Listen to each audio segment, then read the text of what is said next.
Hello friends, my name is Anna. Welcome back or welcome to my channel. New here.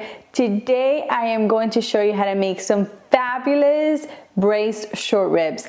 I absolutely love this recipe. It's perfect for this time of year. I love to make it during the holidays because it's a really rich and just very fancy looking, even if it's not.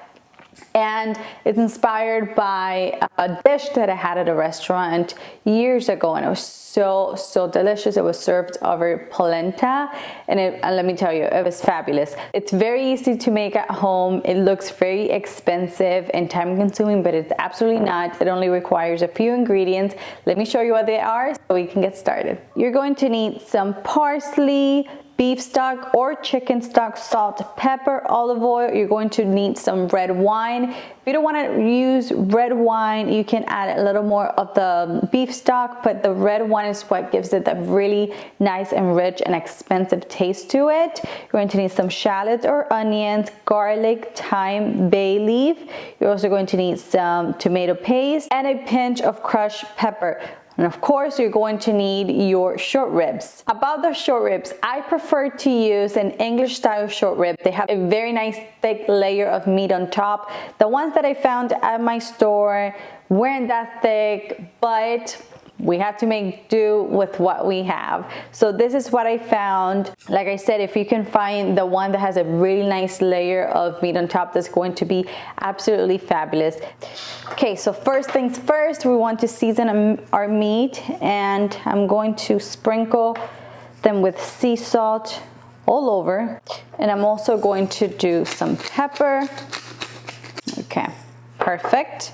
You want to do this on all sides. So I'm going to flip the ribs and I'm going to do it on the other side. And now I am going to chop my shallot. You can use red onion, you can use regular onion. Okay, and want to give this a quick chop. Okay, just like so. And now for the garlic, we don't want to mince it or anything. I'm just going to peel the garlic and smash it down a little bit more. Okay, so we want to remove that end. Just smash it down. Something like this. And that's good to go. Okay, perfect. Now, we're gonna go ahead and get our herbs. So here I have my thyme. You can use rosemary along with the thyme. Sometimes I use rosemary, sometimes I don't. I'm using just parsley and thyme for this one. And here I have some butcher's twine or some kitchen twine, and I'm going to wrap it around my herbs and make a little bundle so it's easier for me to remove the end, because we just want this for the flavor and nothing else. I'm just gonna do a little bow. There we go. Okay, we're done with the prepping, and the next thing you have to do is preheat your oven at 350 degrees Fahrenheit. We're gonna go over to the stove so I can show you the next step. Okay, so here I have my Dutch oven. I have the heat on high, and to it I'm going to add some olive oil, about, if only it would like to come out, I would say about 3 tablespoons. You want it to coat the bottom of the pan, as you can see. So I'm gonna let that come to temperature so we can sear our meat. Okay, my oil should be hot, and I'm going to place the ribs meat side down. Be careful.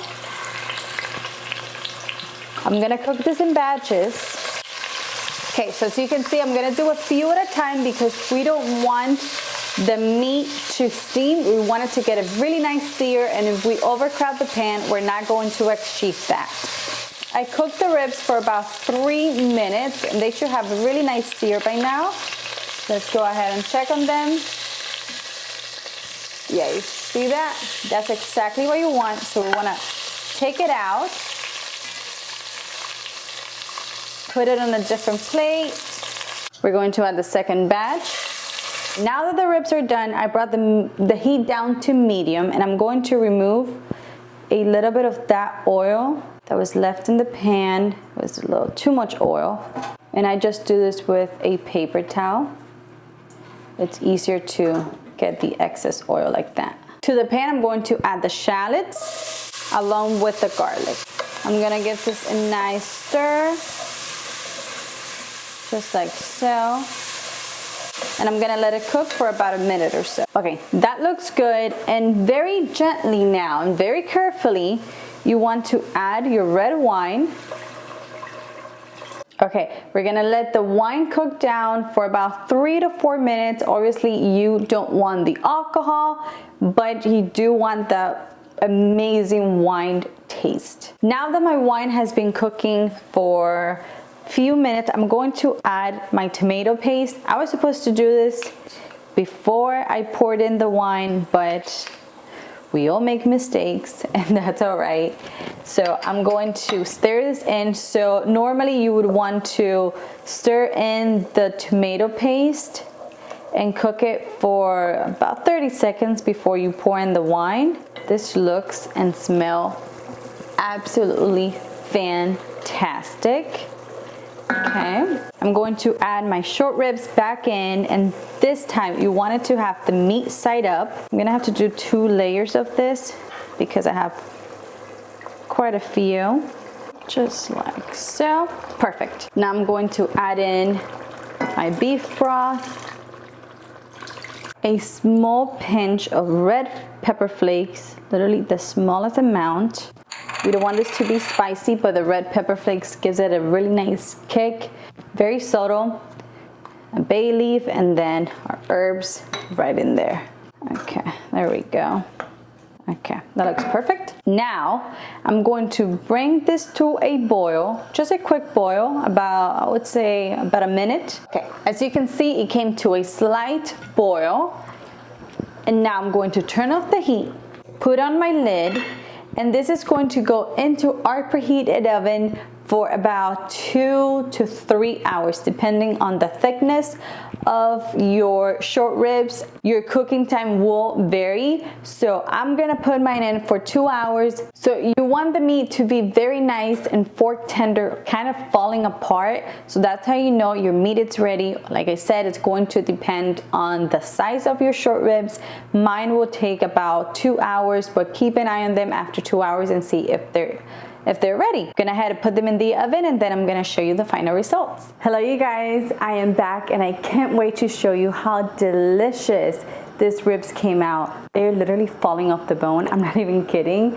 Let me see how I do this because I don't want to burn myself. I want you guys to see, look at this meat. See if I can grab it. Look at that.